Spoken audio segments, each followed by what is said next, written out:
Could I please get my music?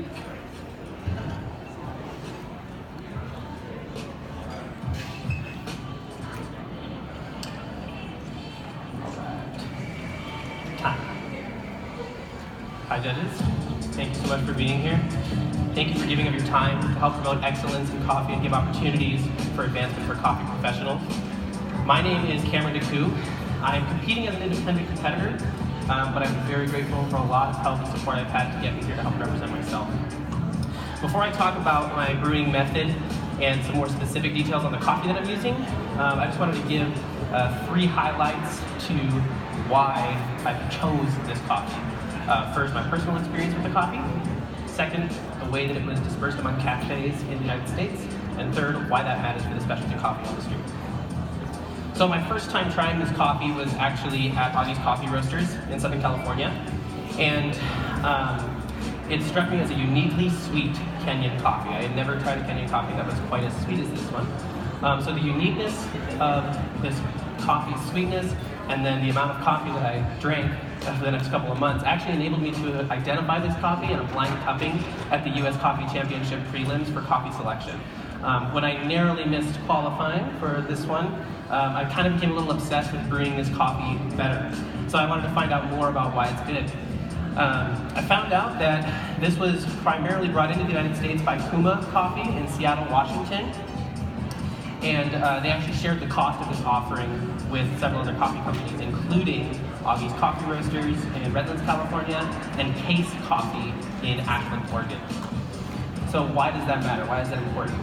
Well, in our industry, I think we tend to tout the values of transparency and direct trade in almost a more idyllic picture than sometimes the reality is for the producers and other people along the supply chain. So, this type of collaboration between coffee companies seems to me to be a way that we can promote better coffee in an ever-growing industry. Now there are bigger coffee companies who are getting corporately backed funding for bringing coffee into the United States. So for smaller companies, working together in this way ensures higher value along the supply chain.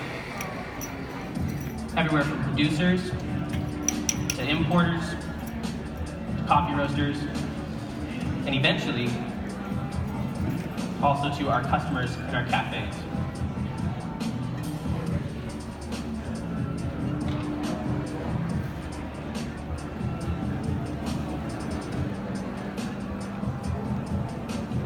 As to the specifics of this coffee and how I'm brewing it, I am using the Gino dripper, which is made by Not Neutral, based in Los Angeles, California. I chose this one over several other brewing devices, mostly because of the unique double-walled glass. It has really great heat retention. So it actually provides higher extraction for shorter brew times. It's also really pretty.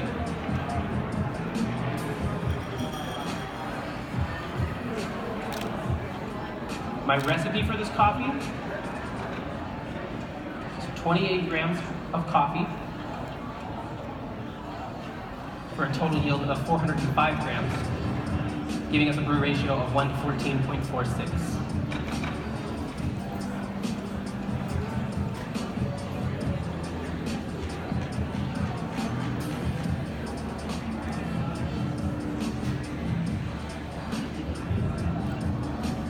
I'm starting off with a 50-gram bloom for 35 seconds.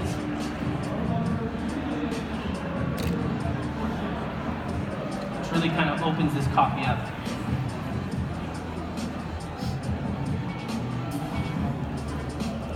I follow that bloom with a second pulse up to 150 grams.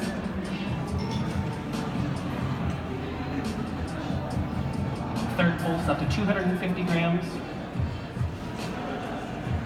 Followed by 2 50-gram pulses, and then a final 55-gram pulse to get me to 405.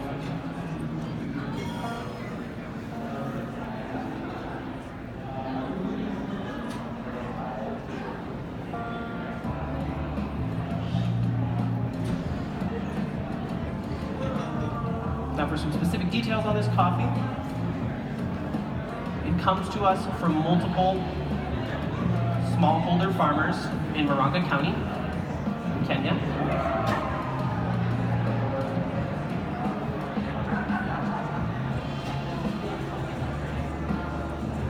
It is 100% SL28 varietal.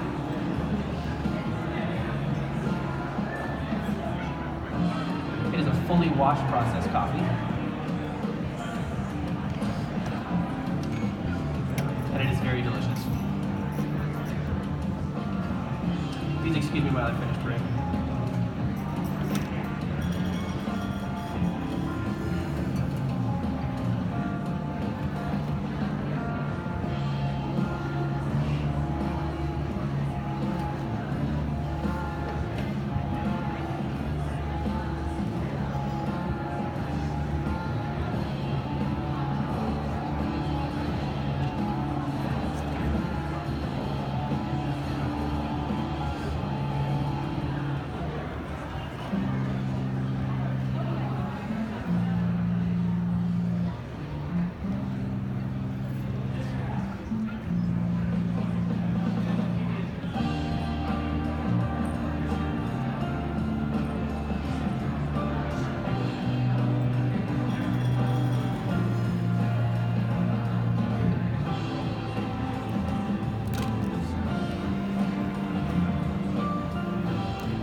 As I finish up this last one, I do have some brewing instructions, or rather some instructions for smelling the aroma for this coffee and then also for tasting. The aroma is best enjoyed out of the decanter. After you've analyzed the aroma, feel free to pour as much as you need into the glass I've provided. We also found that while analyzing the flavor of this coffee, sipping from a cupping spoon does actually provide more complexity. As the coffee cools in the glass, feel free to enjoy it out of the glass. If you refer to the note cards I provided on the trays in front of you, you'll have some of my notes on this delicious coffee. In the aroma, you can expect dried fruit, brown sugar. In the flavor, you will find red currant, raisins, and a sweet herb-like flavor.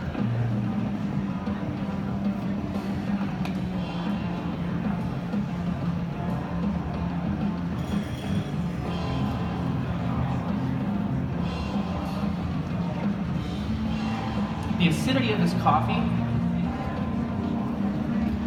is candied lime as it's hot, and as it cools, it turns more to a tangerine.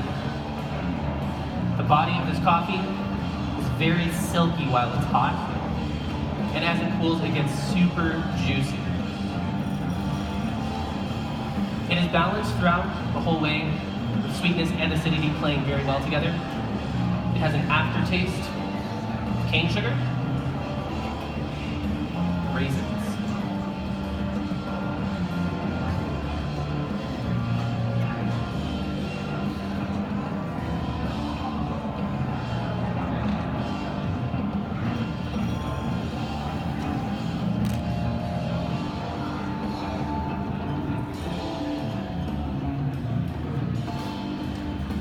Thank you so much, judges. Enjoy. Time. Big round of applause. Thank you. Okay, so tell us more about, I messed up that you were in Azusa. Where? That's where it says that I'm from, because that's my billing address. But I live currently in Fallbrook, California, northernmost city in San Diego County. Okay. And what are you doing right now? What's your Well, day job? I do currently work for Augie's Coffee Roasters, but especially with Blair competing with the coffee that she had, I wanted to get my foot in the door and start actually competing, so I decided to go my own way and pay my own way and compete independently. So. But you still got the team here. Oh yeah, supporting still got you. so much support. Lots of love for the Augies family. Awesome, awesome. Okay, well tell me a little bit more about what went into your presentation, and is this your first time competing? This is my first time ever competing, yeah. I mean, I did the prelims, so that would be the first thing that I did. In preparing for that, it was just tasting a lot of coffee, bringing with a couple of different brewing devices, seeing what I liked, which did help in preparation for choosing the Gino. But yeah, prelims, did that, and they took the top 4, and I was 5th by about like 0.5 or something like that. It was really kind of frustrating, but at the same time, it kind of urged me to go into doing the qualifiers. So that was part of it. For the routine, writing out my thoughts usually in an outline, kind of like a paragraphed outline is usually what I do, and then run through it multiple times. See it, and sometimes I'll add things in and be like, that's good, that's not good, cut it or add it. So. I'm curious, do you record yourself so you can listen to yourself? Or? No, for the most part, I mean, that would be a good idea, but for the most part, no. All the Brewers Cup tips, okay? Yeah, I bounce it off people. I'm not just standing there saying it to myself. I usually am saying it to someone, both to get the actual idea of presenting to people, and so I'm not the only one hearing what I'm saying. That's awesome. Now you have a very different style of glassware that you chose. Yes. Tell me about that. Well, to be honest, we actually kind of just discovered that the cups that I had initially chosen, which were stemless, really were not conducive to getting a cupping spoon in there. It's kind of a pain. So went with a different option to get the same shape of the glasses that I had, but easier to get the spoon into, and then you can actually hold it and not scald your fingertips while you're holding it. So. That's good, not to burn the judge's hands, right? Yes, try to keep them safe. Awesome, awesome. Well, anything else you want to share with us? Huge thank you. Thank yous to go out, first of all, to my wife. She's the beautiful one holding the phone. She's been very supportive, and she came along, and I certainly couldn't do this without her. Another very huge thank you to Augies Coffee Roasters. Helped me with coffee, a little bit of coaching here and there, and then driving and staying here. So Austin, Tim, Blair, Susie, Jessica, and Monica and Castanaya especially. All the Augies family, but then especially them for this event was awesome. And then a big thank you to my staff back working, keeping things going while I'm gone. Yeah, excellent. It's a team effort. It definitely is. Yeah. Well, thank you for being here, and congrats on presenting today and getting, even in the prelims. That's a really, first time doing it, that's really awesome. So good for you. Thank you. Thank you for keeping on going. Yeah, thank you. Woo.